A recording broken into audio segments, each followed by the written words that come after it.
स्वागत है आप सबका अकाउंट्स बड़ी यूट्यूब चैनल में। आज का हमारा टॉपिक है capital expenditure versus revenue expenditure. आज हम चर्चा करेंगे कैपिटल एक्सपेंडिचर और रिवेन्यू एक्सपेंडिचर क्या होता है, इसके बारे में हम आज डिटेल से जानेंगे। तो आइए स्टार्ट करते हैं। तो पहला आता है हमारा कैपिटल एक्सपेंडिचर। कैपिटल एक्सपेंडिचर हमारा होता है जैसे कि मनी स्पेंट और एक्वायरिंग इम्प्रूविंग, जो भी मनी आपने स्पेंड किया है जैसे इम्प्रूव करने के लिए, एक्सटेंड करने के लिए फिक्स्ड एसेट्स को, जैसे कि बिल्डिंग हो गया और मशीनरी हो गई, आपकी फर्नीचर हो गया, व्हीकल्स हो गया।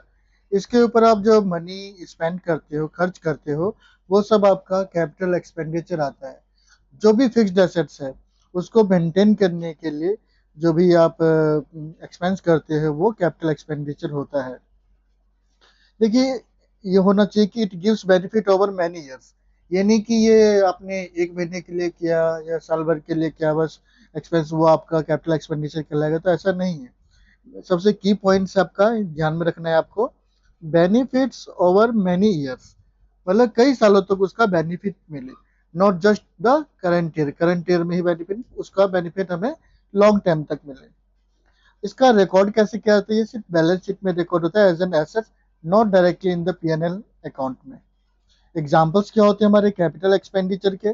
जैसे कि परचेज ऑफ लैंड हो गया, बिल्डिंग हो गई, मशीनरी होगी, computer, furniture etcetera. Cost installing new machinery, जो भी कॉस्ट होगी वो कैपिटल एक्सपेंडिचर ही कहलाता है। इंस्टॉलेशन कॉस्ट होगी, टेस्टिंग चार्जेस हो गए। Major repairs that increase useful life, जो मेजर रिपेयर अपने कोई कोई पार्ट्स अपने चेंज करा दिया जिससे उसकी लाइफ बढ़ गई, तो वो यूजफुल लाइफ उसका इंक्रीज हो गया, तो ये सारी जो कॉस्ट होती है हमारी वो कैपिटल एक्सपेंडिचर कहलाती है। रिप्लेसिंग इंजन इन ट्रक, कोई हमारे पास ट्रक है, उसका हमने इंजन रिप्लेस कर दिया, तो उस ट्रक की जो है लाइफ जो है और एक्सटेंड हो गई, तो ये कैपिटल एक्सपेंडिचर कहलाता है। Cap expenditure on patents, goodwill purchase, ये सब आपका हो गया। और इसको में ध्यान रखने वाली बात यह है कि think it as of investment in assets for long term benefit. ये आपको माइंड में रखना है कि इसका बेनिफिट हमें लॉन्ग टर्म तक रहे, ना कि हमारा बस सिर्फ करंट ईयर में ही बेनिफिट ना मिले, लॉन्ग टर्म बेनिफिट मिले, उसे ही हम कैपिटल एक्सपेंडिचर हम कहते हैं। अब आगे बढ़ते हैं। आगे आता है हमारा revenue expenditure. Revenue expenditure, revenue expenditure हमारा क्या होता है? रिवेन्यू एक्सपेंडिचर हमारा होता है जैसे कि money spent on day to day running of the business. आपने डे टू डे रनिंग में कोई एक्सपेंस किया, जैसे कि benefits is consume with in the same of accounting years का बेनिफिट हमें मिले। और रिकॉर्ड क्या होता है? ये पीएनएल अकाउंट में रिकॉर्ड होता है जो भी हमारा रिवेन्यू एक्सपेंडिचर होता है। तो revenue exchange day to day expense खर्चों को मैनेज करने के लिए होता है, जैसे कि सैलरी हो गई, हमारे हर महीने पे करना पड़ेगा, वेजेस हो गया, रेंट हो गया, इलेक्ट्रिसिटी हो गया, टेलीफोन एक्सपेंसेस हो गया, रिपेयर्स हो गया, मेंटेनेंस, स्मॉल रूटीन रिपेयर्स हो गया।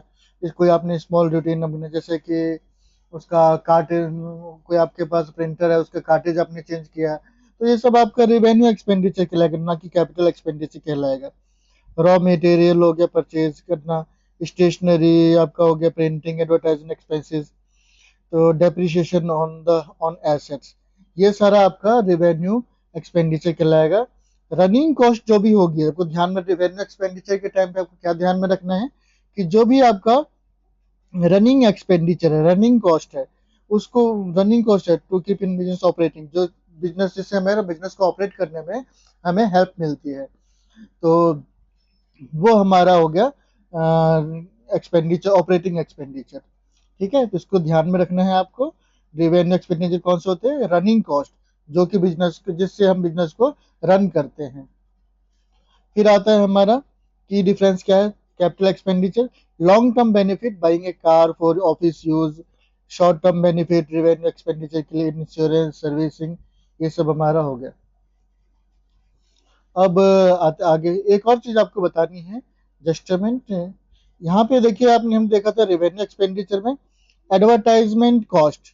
एडवर्टाइजमेंट कॉस्ट अगर वो स्मॉल है, स्मॉल कॉस्ट आप इन्वेस्ट कर रहे हैं तो वो रिवेन्यू एक्सपेंडिचर में आएगा।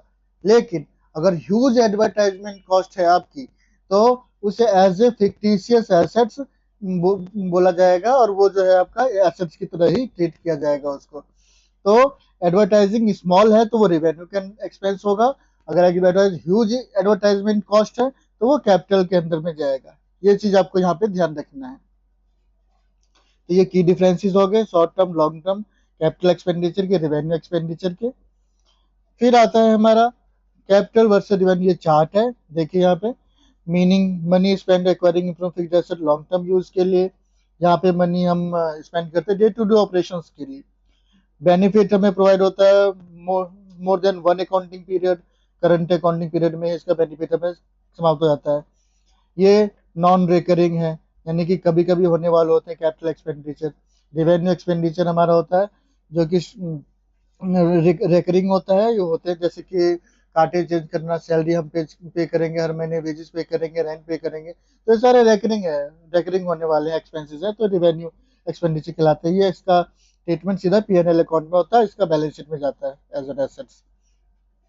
एग्जाम्पल इसका लैंड बिल्डिंग हो गया, plant and machinery, vehicle patents, ठीक है। तो ये सारे एक्सपेंडिचर आपके कैपिटल एक्सपेंडिचर कहलाते हैं। Salary, rent, electricity, raw material, ये सारे आपके कैपिटल रिवेन्यू एक्सपेंडिचर कहलाते हैं। पर्पज क्या होता है? Increasing earning capacity of business, business की अर्निंग कैपेसिटी आपकी बढ़ा देती है, तो इसलिए कैपिटल कहलाते हैं। मेंटेन अर्निंग कैपेसिटी को मेंटेन करने के लिए बिजनेस को हम जो एक्सपेंस करते हैं स्मॉल स्मॉल, तो ऑपरेट करने के लिए वो हमारा रिवेन्यू एक्सपेंडिचर हो गया। Resale value usually increase the assets value, resale usually increase the assets value, increase करता है उसकी रीसेल वैल्यू को इंक्रीज कर देता है। लेकिन इस जो एसेट रिवेन्यू एक्सपेंडिचर अगर हम क्या, तो ये assets no assets is created, कोई एसेट्स क्रिएट नहीं होता। अगर आपने कार्टेज आपने चेंज कराया, वो हर महीने का काम है कार्टेज तो वो आपकी उसकी लाइफ को नहीं बढ़ाएगा, उसकी रीसेल वैल्यू को नहीं बढ़ाएगा। तो ये आपका था रिवेन्यू एक्सपेंडिचर और कैपिटल एक्सपेंडिचर क्या होता है। और more than one accounting period benefit मिले तो कैपिटल एक्सपेंडिचर, और less than one accounting period benefit मिले है मेरे स्मॉल टाइम के लिए, तो वो रिवेन्यू एक्सपेंडिचर कहलाता है। तो ये था capital expenditure versus revenue expenditure. और आपको और वीडियोस देखनी है तो प्लीज़ लाइक एंड सब्सक्राइब। और आगे हम और भी टॉपिक लेके आएंगे जो कि आपके कॉमर्स ग्रेजुएट्स के इंटरव्यू प्रिपरेशंस के लिए भी इम्पोर्टेंट होते हैं। तो ये अक्सर ये क्वेश्चन टॉपिक्स पूछे जाते हैं इंटरव्यूज में, तो ये आपके लिए हेल्पफुल रहेगा। Thank you.